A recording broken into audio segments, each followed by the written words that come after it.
Chapitre Nombres relatifs, calculer en regroupant les termes positifs et négatifs. Pour effectuer un calcul un petit peu plus long, comportant plusieurs nombres relatifs, avec des sommes et des différences, on peut regrouper les nombres positifs et les nombres négatifs. Première étape ici du calcul écrit avec des parenthèses, transformer les soustractions en addition. Pour rappel, soustraire, c'est ajouter l'opposé. L'opposé de moins 4 est plus 4.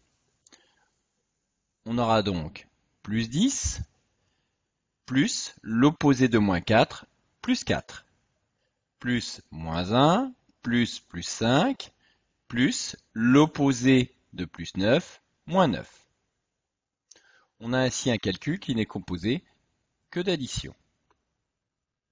On va regrouper ensemble les nombres positifs et les nombres négatifs. On a donc d'un côté plus 10, plus 4 et plus 5. Et de l'autre côté, moins 1 et moins 9.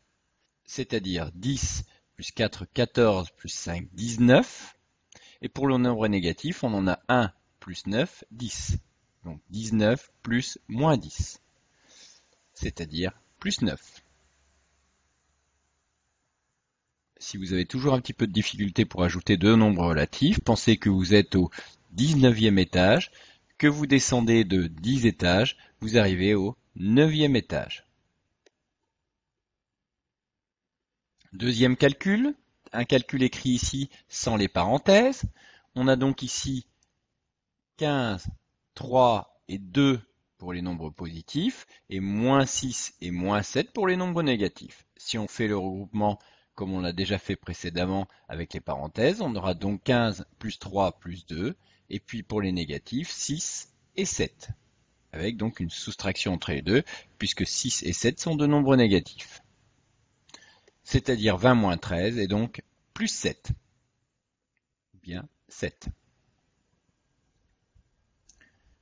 En reprenant le premier calcul, on aurait pu directement supprimer les parenthèses et regrouper ensuite. Par exemple ici donc 10. On peut se souvenir que quand on a deux signes identiques, ça devient plus. Et quand on a deux signes différents, comme ici moins plus 9, ça devient moins.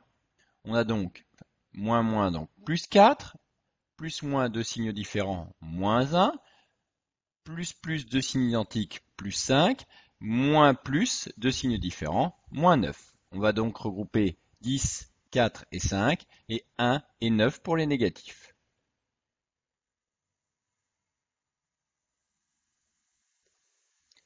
Après avoir vu cette vidéo, pensez à faire les exercices d'application. Pour être certain d'avoir bien compris, il faut savoir le faire et non pas juste le regarder.